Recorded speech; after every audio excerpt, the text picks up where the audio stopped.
নগাঁৱৰ মহামৃত্যুঞ্জয় মন্দিৰলৈ সোঁত বৈছে ভক্তৰ। বছৰটোৰ প্ৰথম দিনাই মংগল হোৱাৰ কামনাৰে প্ৰাৰ্থনা ভক্তগণৰ।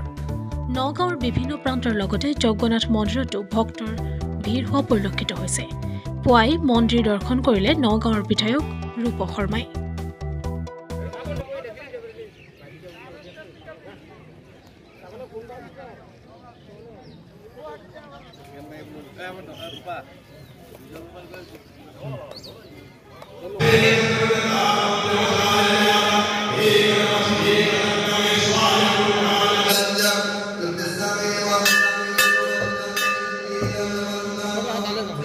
জীৱনলৈ নতুন বছৰ সদায় এটা মনৰ সদায় এটা আশা থাকে, ভাল হওক। আজি দেখা পাইছে মন্দিৰলৈ সকলো আহিছে নতুন বছৰটো পৰিয়ালটো ভালৰ কাৰণে, আৰু মই সমগ্ৰ ৰাজ্যবাসী আমাৰ ৰাজ্যৰ সকলোলৈকে মই নতুন বছৰ শুভেচ্ছা জনাইছোঁ। সকলোৰে মনোবাঞ্ছা পূৰ্ণ হওক, নতুন বছৰটো সুস্বাস্থ্য দীৰ্ঘায়ু কামনা কৰিছোঁ, আৰু সুখ শান্তি সকলো যাতে দিনবোৰ অতিবাহিত হওক, আৰু আমাৰ যিটো সাতাম পুৰুষী আজি আমাৰ একতা দূৰৰে বান্ধ খাই থাকোঁ, সকলোৱে যাতে মংগল হয়, আৰু তাৰে কামনা আজি ইয়াত কৰিলোঁ। আমাৰ যিটো জগন্নাথ মন্দিৰ ঐতিহ্য মন্দিৰ, ইয়াৰ পিছত অতত্ৰপা থানলৈকো যাম আৰু গুৰুজনৰ আশীৰ্বাদ ল'ম, যাতে আমাৰো যাতে সকলোৱে আশীৰ্বাদ কৰে, আগন্তুক সময়ত যাতে আমি ৰাইজ হৈ পেলাই কাম কৰি যাব পাৰোঁ। নতুন বছৰ সদৰ সমষ্টিৰ ৰাইজৰ কাৰণে কিবা ভাল খবৰ দিব? বহুত ভাল খবৰ আছে। নতুন বছৰটোত ইতিমধ্যে আপোনালোকক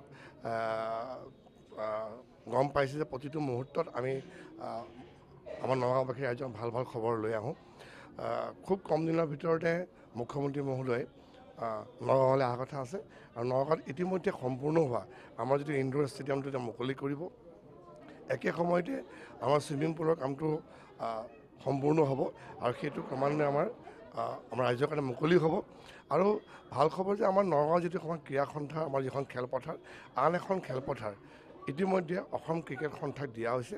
আমাৰ ক্ৰিকেটৰ কাৰণে এখন সুকীয়াকৈ আমাৰ ষ্টেডিয়াম নিৰ্মাণ হৈছে, আৰু আমাৰ যিটো আৱৰ্ত ভৱনটো, এই আৱৰ্ত ভৱনটো পুনৰ নিৰ্মাণৰ কাৰণে ইতিমধ্যে মুখ্যমন্ত্ৰী মহোদয়ে 25 কোটি টকা অনুমোদন জনাইছে।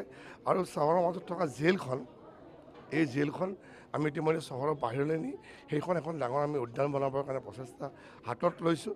এটা আমাৰ টাউন হল ইতিমধ্যে অনুমোদন হৈছে, আৰু আমাৰ এই যিবিলাক সাধাৰণতে যিবিলাক আমাৰ কেবিনেট হয় বা আমাৰ উপায়ুক্তসকলৰ, যিবোৰ আমাৰ জিলা আয়ুক্তসকলৰ বা আৰক্ষী অধীক্ষকসকলৰ যিবিলাক কনফাৰেঞ্চ হয়, তাৰ কাৰণে এটা কনভেনশ্যন হল ইতিমধ্যে অনুমোদন হৈছে।